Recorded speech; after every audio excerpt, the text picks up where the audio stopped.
fekk na ma Sandaga boobu maa ngi jàng ñaw. foofu laa doon jàng couture. kon yàgg naa Sandaga xam naa fa lu bari. mais li may njëkk a wax mooy. man marché yi di lakk. dama bëgg police jóg ci bu baax am yeneen enquêtes yu ñu ci def. parce que maa ngi gis ñu ngi ciy wax Sénégal lu bari. te man dafa am lu ma ci mës a dund. mooy la dama mës a jógee Dakar boobu maa ngi wàcc. defe naa boobu dafa fekk ay jamonoy Abdou Diouf jamonoy Senghor la. wala tuuti ci Abdou Diouf. may wàcc dugg oto boobu dama daan ñëw ba tali bees. boobu sama kër bi ma njëkk am mi ngi marché bu bees foofu laa doon ñibbi. ma dugg ci benn clando ne ci kanam. ñu daw tuuti clients yi wàcc ba mu des maag chauffeur bi. chauffeur bi ne ma grand frère ma ne ko ah mu ne ma tey à 10 heures ci guddi dañuy lakk marché bu bees place fëgg jaay bi. ma ne ah waaw loolu doy na waar mais bi ma ko waxee kon ñun waaw 10 heures ci guddi la ma wax. li may wax nii ñu dëkkoon marché bu bees ñu ngi loolu duñ ko fàtte. ma daal di wàcc ci oto bi dox tuuti ne téemaa dëpp. waaw chauffeur bi ma wax loolu ma ne téemaa dëpp dem police yu Guédiawaye pour wax leen ko. waaye xam nga temps boobu it booba gën naa nekk xale. sama xel ñaaw. ma ne daal lu mel nii ma wax ko te xaw ma chauffeur bi ma wax te man foofu laay duggee oto toujours.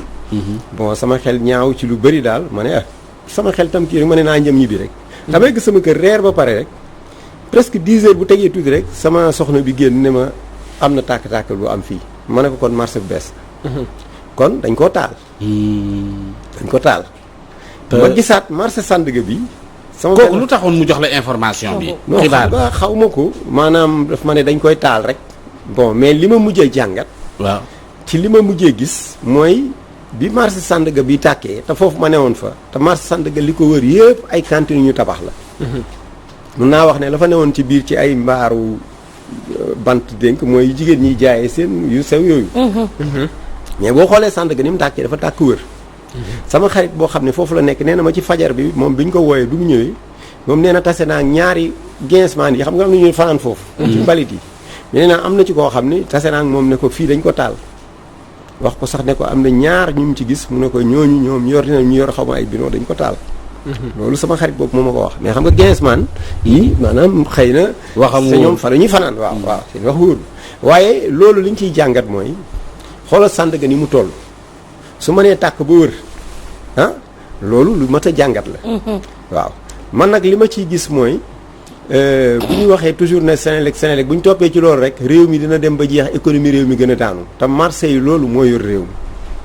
benn bu fekkee ne yàlla dafa dogal maanaam comme ni ma gisee marché yi nii ñuy tàkkee rek ñu ne voilà.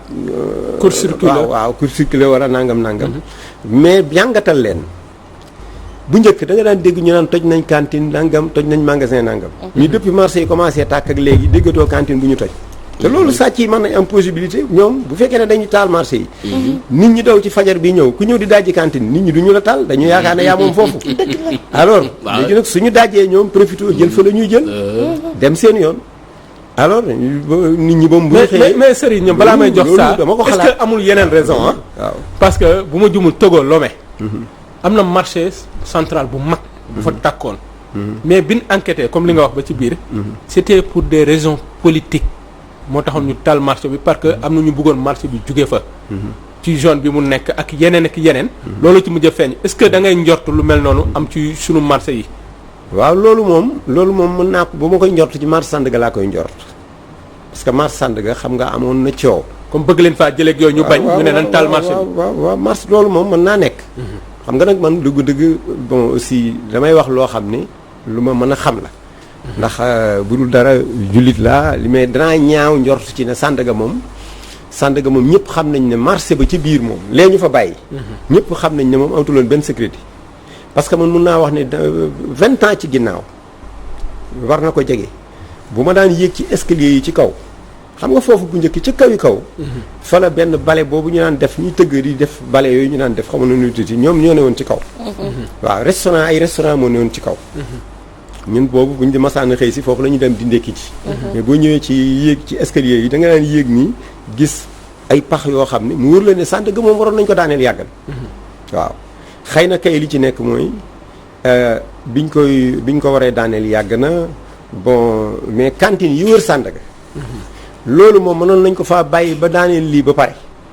parce que boo leen fa jëlee vraiment boo xoolee yaa ngi leen fa jëlee te la nga waroon a daaneeloo ko mu nekk fa loo xam ne lii tey ñooñu ñëpp ñu ngi taxawaal. ñenn ñu yóbbu leen ci benn marché boo xam ne marché boobu mun naa wax ne kenn man yàlla xam na ne boobu ba léegi sax dem ma fa xaw ma booru centre de course la nekk xaw ma. xam nga foofu benn client du fa dem ah te loolu dafa nekk loo xam ne day daaneel te boo xoolee marché yi tàkk ci Sénégal dafa bëri te loolu war nañ ci jóg. enquête waaw parce que tam ay milliards u Sénégal di yàqu ña koy taal sax bu ñu amoon xel duñ ko ci li ma xalaat. bu ñu xëyee rek jiñ ko taal dafa yomb waaw jiñ ko kursi waaw dafa yomb te loolu war nañ ci xalaat. waaw kay jërëjëf Serigne ba li nga wax noonu am na solo trop ci wàllu marché yi ci bàyyi xel sànq ci suba gi rek maa ngi koy expliqué son bi ci rajo ma ne ko gars sàcc yi bu ñu ñëwee mën nañoo taal cantine Omar fekk bu sukkaa moo leen ñor. léegi buñ dajjee bu sukkaa bu Omar bu tàkkee dañ naan dañuy rawale bagage yi. dañuy defar. exactement te bu boobaa mën nañoo ramasser fële yëpp mën nañoo gaare sax oto. chargé ko dem. donc yooyu yëpp mën na ne il faut que nit ñi ñu bañ a topp rek naan courant coupe-circuit il faut tamit mu ànd ak kii boo xamante ni. xalaat bu kii la quoi il faut que tamit. parce que bi ñuy taal marché bés fëgg jaay boobu. waaw xam nga ne am na lu fëgg jaay baa taxoon ñu koy taal. te loolu man dama ko dund. waaw loolu moom ma xamal ne ma kon am na lu xew. am na leneen foo ñu bàyyi xel ci loolu. il faut que ñu bàyyi xel ci loolu quoi mais parents yi dañuy topp émotion bi rek daal ne non kii metti na coupe-circuit courant te fekk ne yoo benn waaye jafal. mooy loolu donc loolu am na solo. waaw man c'est que Serigne man Omar maa ngi dugg ci politique bi. parce que man Serigne réew mi nga ne. wax dëgg fa yàlla li nga wax ni sànq bañ a wax sax lu la wóorut. ba li nga expliqué nii. ñu gis Idrissa Seck. tamit nit ñu bari toppoon ko tamit. ci lancé boobu muy kaddu. boo xamante ni ba moom sax da daan ñaawlu ko kàddoom wérut. naa woon sax waa ji mu nekkal tey gàddoom wérut ba noppi mu diw ci laalo boole ci. nga gis xam ne day gën a rattax. mën nga caa jàpp baresti ko. tey Idrissa Seck doxali yow yaa ngi ci Idrissa Seck ba tey wala yaa ngi ànd ak moom ba tey. waaw Idrissa depuis bi mu defee lii ba léegi ndax ndax yéen waaw man lii yëg naa xam nga wax naa fii benn jour ma waxtaanu Idrissa ak Macky Sall dëgg man yëg naa ko avant Cheikh Yérim Seck di ko wax. layan si mbarki alxuraan kon yëg naa ko ça veut dire nag li ma mën a xam mooy am na yoo xam ne du ma ko mën a wax ci télévision mais mun naa wax ne ñoom ñaar la ñu def njariñu Sénégal rek lay jur te buñ ci yeggee nañ xam ne njariñu Sénégal lay jur. ci nan waaw Idrissa Seck waaw ci nan. waaw xam nga li ma bëgg a wax mooy. da nga wax lu am solo xam nga Idrissa nit ki man de ba ma ko xamee ba léegi. ak yéen ngeen mën ma wax ci wax ji ngeen mën a ma ci laa mës a dégg ñu ne Idrissa day wax na loo xam ne tey jii maanaam daal nit ñi wax nañ ne wax na ñaari wax. ci wax ji. damay dégg te pourtant loolu ñu ko fi wax bari na waaye xëy na bosam li mu raar musul wax lu mel noonu xëy na moo tax wax ji toll noonu ak diram lu nit ñi yaakaaroon ba tax xëy na lu mel noonu bu amee dana bett ñu bari. waaye naa la wax tuuti gis nga. maanaam li gën a am solo mooy dañu wax ne Idrissa conseil bi mu doon wax naan bu ma toogee bu ma. da koy jëlee. waaw nee doon xaalis sax fële la koy def. santé ak waaw loolu xam nga conseil boobu maa ngi koy tuddee yal na ko yàlla yërëm Ousmane Tanor Dieng moo ci toogoon bi mu fi jógee Aminata Mbengue Ndiaye moo fa toog. bon conseil boobu ba tey moom moo fa nekk. mais fii bii Idrissa nekk. yëpp benn am na fu ñu ko waxee bii tamit waa xaaral foofu dafa am solo préparé bi waaw d'accord waaw léegi d'accord waa xaaral rek dinaa ñëw foofu yëpp. mais damay wax ne bii mu nekk nii waxoon na ko. lii Mamba Girassi maa ngi nuyu sax sama jigéen Takko Girassi doomu Mamba Girassi li may wax nii. conseil boobu Senghor dénkoon na ko Mamba Girassi loolu yàgg na. ci Sénégal loolu nekkul loo xam ne lii. lu bees la lu Idrissa yi dindi di sànni. waaw loolu naa la ci depuis ci Mamba Girassi Senghor dénkoon na ko loolu. ba fanaa sax ba ci Abdou Diouf. ma Famara Ibrahima Sagna sax jiite na ko ci. exactement mais njariñam lañ gisul. waaw maanaam lekkaay xaalis la ko nit ñi jàppee xëy na ña ko yoroon a tax gisul leen njëriñam. loolu laa la ci Idi mën a def lu ci waaw loolu mu ngi ci suñu kanam. lu dul recaser les militants de réew mi non loolu mën naa jàpp ne lu yomb la. xam nga gis nga njub gis nga lépp lu njub lal rek suñu borom da ciy def barki. te man Idrissa li ma gëm mooy ci li ma gëm xam nga sama diggante ak moom mun naa wax ni man ñu ma xam nañ ne man fa ma doon la ma doon liggéey politique sax waruma ci woon dugg la ma booleeg moom xam na ko man xam naa ko. yow Idriss nga. man dama naan sax doo réew mi ma yow xaritu Idriss Seck nga. waaw. mais est-ce que li mu def bettu la. ci yow ci ki nga xam. non xam nga départ bi bett na ma. bett na la. waaw. lu tax mu bett ma. c'est bien. waaw lu tax mu bett ma parce que léegi kii la. waaw lu tax mu bett ma mooy la ma njëkk a yëg. xam nga am na yoo xam bëgguma ci dugg. xam nga ndax la ma njëkk a yëg. non léegi kañ carte gi tas da. parce que dil bi moom toj na waaw xaaral déedéet. léegi moom Idi deful dil dil bi toj na fi mu doon amatul looy nëbb. waaw xaaral ma wax la rek Idi sax deful dil. dinaa la leeral kañ dileer bu mag la nga ne deful dil. dafa ndànk mën naa la leeral. moo jiite ñuy dil. xam nga lan mooy dil. waaw xam nga lan mooy dil. waaw. ça veut dire xëy na dil international bi mu doon wax ndekete moom dil local. waaw xaaral non dil mooy dil local. waaw dil mooy dinaa ko leeral sax xam nga dil. waaw ñaar bu ñu toogee waxtaan. waaw kenn ku ne génn dem noppi. waxoo sa waa kër dara. waaw loolu mooy dil. ma jox la benn misaal. waaye Idi waxut waa këram dara. déet déglul ankay. déet Serigne est-ce que lan ñooy waa këram lan ñooy waa këram. may ma leeral non moom mii ni mu jegee Idi man xam naa ci dara. mais yow yëgoo ko Idi tàgguwu la. déedéet déglu ma xam nga man bi confinement bi amee léegi. waaw nee naa la Idrissa ñu ngi gëj a toog bi élection yi jub man ak moom ak sama benn jigéen Soda Mbacke télévision laay Soda Mbacke bu Géejawaay waaw ñett ñoom bu jë toog mais li ma bëgg a wax boog see man la du dil ti dil mooy ma joxe benn misaal dama koy joxe nag xëy na li nga wax a tax sax ma dugg ci loolu xam nga Karim Wade bi ko Macky Sall di génne fii bi ñu fiy jógee fii bi Karim di jógee fii ay minuit 1 heure de matin Karim jóge na fi ci élection député yi musul wax waa PDS lu mu wax ak Macky élection présidentielle musul wax lu mu wax ak Macky waaw dafa ndànk waaw damay leeral waaw damay leeral maa ngi ñëw waaw xaaral ma wax la non léegi c'est que may ma tuuti waaw c'est que dafa am lu am lam kii Idi dafa yoroon coalition bi ko may tey li mu am ba tax ñu naan ko chef de l'opposition waaw coalition boobu yëgulu leen waaw xaaral ma te coalition boobu bu fekkente ne bi Idi génn na ci élection yi daal di taxaw publiquement daal di wax ne nanguwut élection yi nanguwut kii fukki weer ak juróom muy làqatoog Macky Sall ñuy dugg ci ay ruq di génn muy dugg ak a génn naan nii boo ko waxee ne ko doo wax ci lii mu siiñ waxut ba tey lii ne xëy ne put am na kenn ci yéen non mais quand même yow Tahirou Sarr xam nga ko secrétariat yow dama ne boo amee Idi dafa jaay élection présidentielle yi waaw xam nga ñooñu waaw ñooñu non da ko jaay ñooñu wax la gis nga loolu yomb na trop gis nga maanaam ñii génn di wax xam nga am na ñoo xam ne bëgguma leen tudd kooku yàgg na ak ñun ñëpp xam nañ waaw dafa ndànk waa xam nga dafa bari ñoo xam ne suñ bëggee départ mën nañ taxaw di wax yu ñaaw yow leer na la ne man li ma wax leer na nee naa la man tooguma feek Idriss du ma fi wax mukk loo xam ne Idi jaraluma ko Macky Sall jaraluma ko keneen jaraluma ko yaa may déglu danaa wax nag la ciy sama xalaat moo tax ma wax la foo nga déglu baax li ma wax dama la wax ne la fii dama la wax ne la dil ñaar bu ñu waxtaanee ba pare kenn génn nanguwul wax waa këram dara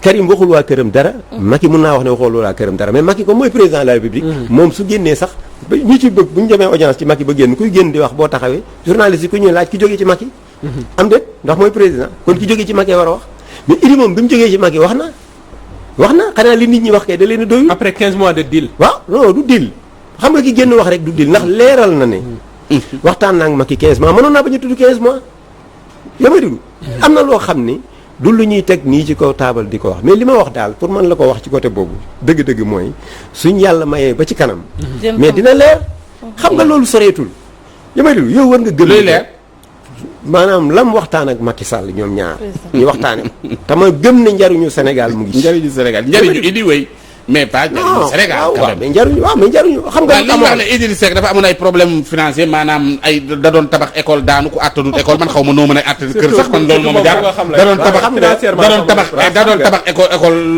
mënu ko mottali daanu soxla na xaalis Macky Sall nga koy doon jox pendant de kii di ko jox xaalis xam nga kay Cheikh Yérim junjoon na ni est-ce que sequñu ay teranga ndekete Macky Sall mi ngi ko doon bokkal 30 millions par mois loolu noo ko jàngate xam nga mën naa la jox rek benn exemple gis nga nit ñi gis nga li gën a bon ci àdduna mooy ñu ci bëri dañu am bakkaar ci Idi bu bëri xam nga tax ñu am bakkaar nit ñi wax nañ fi Idi jël na fi 74 milliards wax nañ fi Idi jël na fi Sànc Thiès 45 milliards wax nañ fi sax dafa jaay île de serpent bi moo ko xaw ma Ablaye Wade ñu jox ko mu dem Karim yóbbu xaalis mu dem tabi ko jëli ko xaalis bi ñu ko Ablaye doon jël waxul ni jëlu ko de daf na dañu ko doon dencal ba léegi joxuñu non xam nga yooyu yëpp mooy li ma lay wax rek gis nga wax lu am solo xam nga Idi leen mooy problème am mooy lu ko nit mën a wax du tontu bu fekkee ne nag nit ñi ñooy dajale ay wax rek di teg di dafa ne xaalis day am adresse gis nga te ma joxe rek benn exemple ba xëy na boobu sax bëgguma ci woon dugg xam nga bi ñuy wax Macky Sall di ko tuddal ay 7 milliards Taïwan 7 milliards pourtant moo gën a tuuti yooyu ñuy wax yëpp mais am na adresse dañ ne Taïwan la jógee woon mais 74 milliards yi 45 milliards yi kenn mënu la wax fan la jógee 45 milliards 74 milliards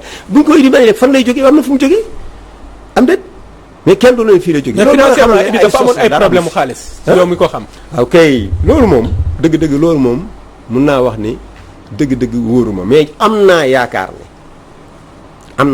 ni Idrissa position bi mu toll nga xam ne sénégalais yépp xam nañ ne ginnaaw yàlla su Macky jeexalee ba dem lii bu ñu demee 2024 ci sénégalais yépp boo gisee ñëpp mu mer sax xaw la yu mel noonu yaakaar ji ñu am ci moom ne moo war a yor réew mi moo tax lu mel ni soo amee faaw ñu bëri daal di ne voilà kon day léegi 2024 mais war nga xam ne Idi wax na benn wax xam naa bàyyiwu leen ci xel mooy wax nee na leen dañ ma tàggee ba sonn ci tàggee nañ ko ci politique ba tey mais mu ngi leen di won ne leen ne que lii mu nekk ci ma gëm moo Macky Sall parce que kenn ku ci nekk ci ñoom ñaar yaakaar naa ne réew mi war nga ko bëgg ndax bu dul dara sa njaboot Macky Sall doomam yéemu jur war na bañ li dal Yaya Jammeh dal ko parce que Yaya Jammeh nga ne la tey yamay dilu génn na Gambie yamay dilu te lu mën a yor waxuma la moom mu jeex mais ay njabootam tey ñi mu ñoo daagu biir Gambie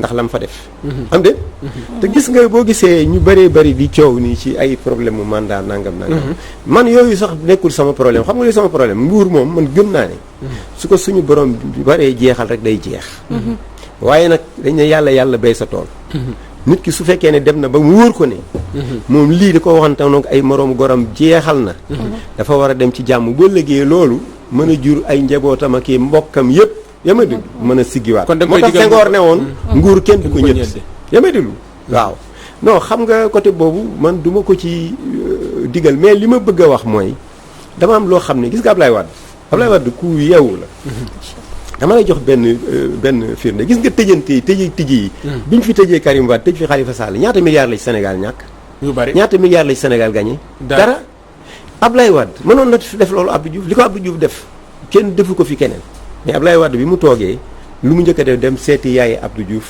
yama dégg waaye looloo tax nag am kilifa am solo booba sëñ Saliou mi mu fi wéeru ba mu fa jógee rek xëy na mën naa am nekkuloon programme Ablaye Wade waaye ba mu jógee sëñ Saliou comme ñooñu yàlla may na ay nitu baatin lam ko wax ba mu ko doxalee ci la Ablaye Wade defar réew mi li mu defar yëpp te loolu lu ko jur mooy bi képp ku nekk ci bitim réew ci àdduna bi da nga naan Sénégal moom réewu jàmm la nañ dem sawar fa kon Macky li ko tardeel mooy tëj gi mu fi nekk ak yooyu waaw mais loolu kay moom amul werante loolu dañ ko ba dire Macky xëy na li ma jàpp mooy xam nga conseil dafa baax am conseil yu baax dafa baax ak kilifa waaw conseil am kilifa dafa baax parce que bu fekkee ne yàlla dafa la booleeg ay nit ñoo xam ne ay nitu intérêt rek lañ xam nga li ma la bon bëgguma tudd ay tur ñëpp xam nañ leen ñoo xam ne ñi ñoom alors mais ñoom duñ ci boole Idi non xam nga idée ko jiite kay ko waa ba kay idée jiite di intérêt àndu Macky Sall ak Idrissa ci dëgg du sax ànd bu bees du àndit bu màgget ci ni ma ko mën a waxee waaw xam nga ñoom ñaar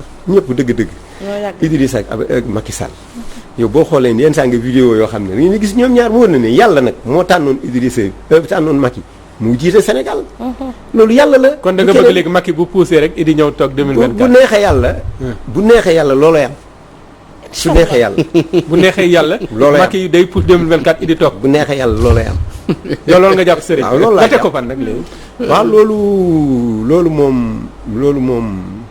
loolu moom mun naa wax ne fi ma koy teg duma ko mën a wax waaw sëriñ li nga dul mën a wax dara bari kay parce que loolu moom du neex a wax waaw xam nga daanaka su ma jiitalee dogali yàlla rek xam nga yàlla moom mooy dogal mais dañ ne yàlla bay sa tool xam nga waaw mais mun naa wax ne gis nga Firawna yor na 4 téeméeri at ay nit tëj leen di leen def lu ko neex mais bu suñu borom nammee mu jóge fa Moussa dafa yebal Moussa judd ci waxtu woo xam ne wii fa lañ doon dégg nga jarul may dugg ci boobu débat kon Idi mooy Moussa foofu non du ma wax Moussa dama joxe rek wan ne yàlla rek mag Macky di moom moo xam Moussa moom ma ko Moussa Serigne ñu bàyyi la ñeneen lay doon. Maguette Idi moom dañoo bokk bàyyi. Serigne Som Mbengue comme nga tëjee ñu bàyyi la nga lancer sa message pour ñu mën la libérer première partie bi jeex na ñu bàyyi la rek ban message ngay xam lancer. naa nag message bi ma bëggoon lancer nag. Oustaz Assane ñaan naa ko. waaw ba tey ne ko am na loo xam ne. waaw dama ko doon ñaan. ne ko loolu bu fi Sidi ne woon dina ma ko nangul. du léegi nag boo ko laajee waxtaan nañ ci. lu jiitu bi ñuy laaj tëj réew mi. xam nga man luy daaneel économie réew mi. du ma ko gis. war cee wax. di ci noppi. te li may wax.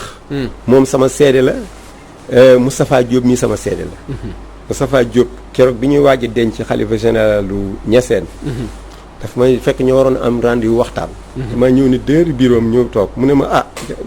grand ma ne ko waaw ma ne ko xam nga lu tax ma ñëw tey jii. mu naa ma ne ko benn wax rek a taxoon ma ñëw. suba dinañ denc xalifa général bi lu mel ni màggalu Tuubaa na fa am mais doo fa dégg fukki yu corona. foofu loolu laa doon wax xëy na nag loolu émission la boo xam ne mën naa ci waxaat. ndax xëy na loolu rek laa ci wax màggalu Tuubaa baa ngi nii jeex na gis nga nañu wax nit ñi dëgg. waaw wàllante newul ci ay nuyoo newul ci ay dendandoo newul ci ay yooyu nuyoo sël mu sax bu ko nit ki joxe. barke sëñ Touba man dama ne nañ ma yóbbu ñi corona loolu laa wax xam nga bëgguma woon dugg sax ci boobu côté Alay Assane xam na li ma ko wax waxuma ko léegi de. ba ma koy wax booba tëjaguñu. Alay Assane jox ma ñaari yoon rendez-vous bu ñu woowaat ma benn bi ci guddi la ma woo 10 heures ci guddi na ma daal sëriñ nañu xaaraat danañ la woowaat ndax xëy na li may wax lu xaw a diis la. am na yeneen journaliste yu ñëw fekk ma géej waay ma wax ak ñoom moo gënoon sax ñu nekk ci idi solo waaw ma wax ak ñoom affaire idi yi moom vraiment jaru ko woon lii lañ waroon a waxtaan mais temps bi jeex na mais dinañ la woo parce que ci yii ngay wax noonu dinañ ci wax beneen yoon sëriñ waaw man de du daaneel non dinañ la woo bëgg naa daal ñu waxtaan ci parce que lii war nañ ci waxtaan parce que wax nga dëgg bu ñu toppee corona bi daal leen réew mi Serigne Diongue toogal maa ngi leen di tàggu di leen ñaanal jàmm di ñaan ci réew mi jàmm amiin te loolu rek moo am solo kontaan nañ ci yéen trop nag yéen seen waxtaan sànjoogu jërëjëf kon si naa ma maa ngi lay ziar jërëjëf moom sunu papa la géejuwaay la dëkk ñoo dëkk ñu koy jaajëfal bu baax Serigne Diongue di ko gërëm bu baax di ko sant suka jërëjëf Omar Boun Khatab Gueye jërëjëf dañuy wax ni que rafetati na macha allah donc dañuy dem fi nga xam ne rek moom moo di régie daal di jëlee sunu tampon India show te ñëwaat